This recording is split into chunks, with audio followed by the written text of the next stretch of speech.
Takafaa waanni afurii gurraattii ta'uun jee rifeensa akka nyaara gubbarraa nyaara ijarraa ija keessaa wantoonni afuran kun yoo gurraattii akkaan ta'e haasan intalti san.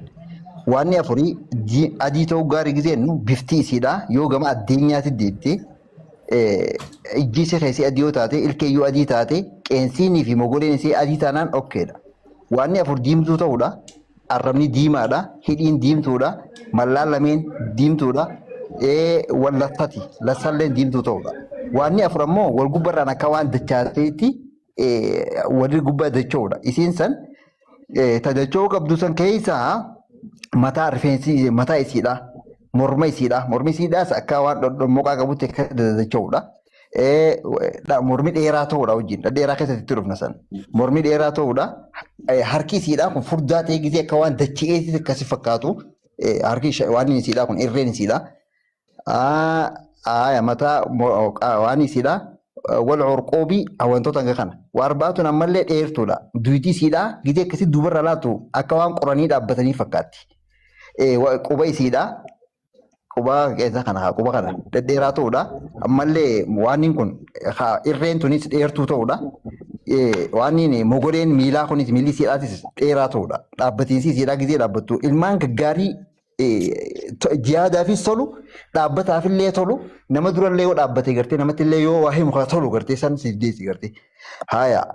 Kanaaf laalichi kun impoortaantiidha jechuudha. Kamiin raambise dhedheeraa kanarraa saaqeenii yeetiin jira waa arbaatu baaseetu waan afur ammoo furduudha balloo san keessaa addi isiidhaatu yoo balloo taate ijji isiidhaa yoo balloo taate qomni isiitu yoo balloo taate ilmaan kanuma akkasiisan dhalti yoon kaan ilmaan haappii tokko gartee haa qomallee hin qabne namallee firaa deebisuu hin danda'u wal birkaani taa'an hudduu isii kunis ballaa ta'uudha. Ballaa mudhiin qalloodha beek taa'aatiitutu guddaa ballaa malee. Waa arbaatu daanoo bakki duubaatu balloonis. Ada faraati.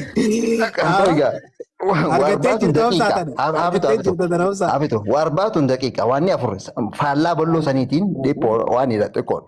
Jubahatun xiqqoodha haajibaani. Nyaarri kunis haphii ta'uudha. Wal unfu funyaan kunis funyaan ni qabdi garuu haphiidha. Funyaan waan dhiyaati miti. Wal shafataan hidhii. Wal asaabi'i qubbeen ammaas qubbeenis haphii ta'u dheeraadha garuu haphiidha. Deebi'ee warbaatun qaliidha. Waan afur ammoo balloo ta'uudha. Balloo furdoo ta'u. Amma reefu tana waan taa'an kumaa jenne balloo inni ballaa ta'ee furdaa ta'u haphi osoo hin taane haphi san akka bishaaniiti yookaan minni ija warbaatu ajjin isin wal fakkaataani waan kana maal jedhata sarbaan lameenis furdaa ta'u wal adalataani adalaan qaama isiittis adalaan tun maali adalaa tana bira qote wal rukbataani rukbaa jilba innis akkas adalaan sana qagalteef ni galteef warbaatun saqiira waan afur ammaasi saqiira yoo xiqqoo taate bareeda gurra uzunaan taak haaya gurra saddeeni harma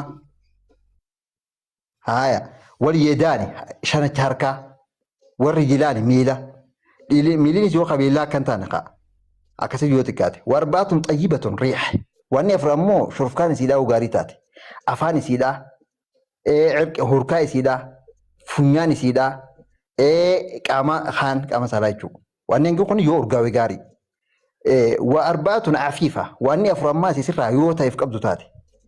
Ijji isiitiinis qaqqabachuu keessatti garaa isiitiinis waan gaarii ilaallattee nyaachuu keessatti arraba isiitiinis waan gaarii dubbachuu keessatti harka isiitiinis waa hunda fuudhuu fi qaqqabachuu dhabuu keessatti jechuudha. Hangi kun yoo gaarii taate okkeedha. Akkamiin goo ammoo gama harmaatti itti kaa'an isaan harmi yoo hanga shanichaa kee guutee hafe gaariidha. Yoo guddaa ta'es ahasan. Tudficu dajiici waa tushbicu radiici jaan haluusi sullee ni qubsiti hojii sullee firaachi deebisti. Ammoo akka Aliyyi bin Abi Xaalib yooti harka kee keessa yoo dhume shanachii akkasii gaariidha. Tafaddal itti fufa. Wanni kanaaf carraa kan naagista akka ustaaza deekun dubbachuu fedha. Agaree fuudhuu dhorgee. Tokkoon Abul Qaasim irra guduunfee isin kan adeefama. Abul Qaasim waggaa akkana jiru akkasii waan lafa kaa'ame isinii dubbise wanni lafa kaa'ame kun akkana ta'uu qabdi waggaa jaan shamarran waan kanarratti akka hojjetaniif malee akkasii uummadhaa jechuudhaan akkasii quba qabaadhaa deema. Galatoon. Dee dubbadhu. Dubbachuu Abul Qaasim kullum arrabsuu jira moosii adii sanutti himuu jira laanganni jiru.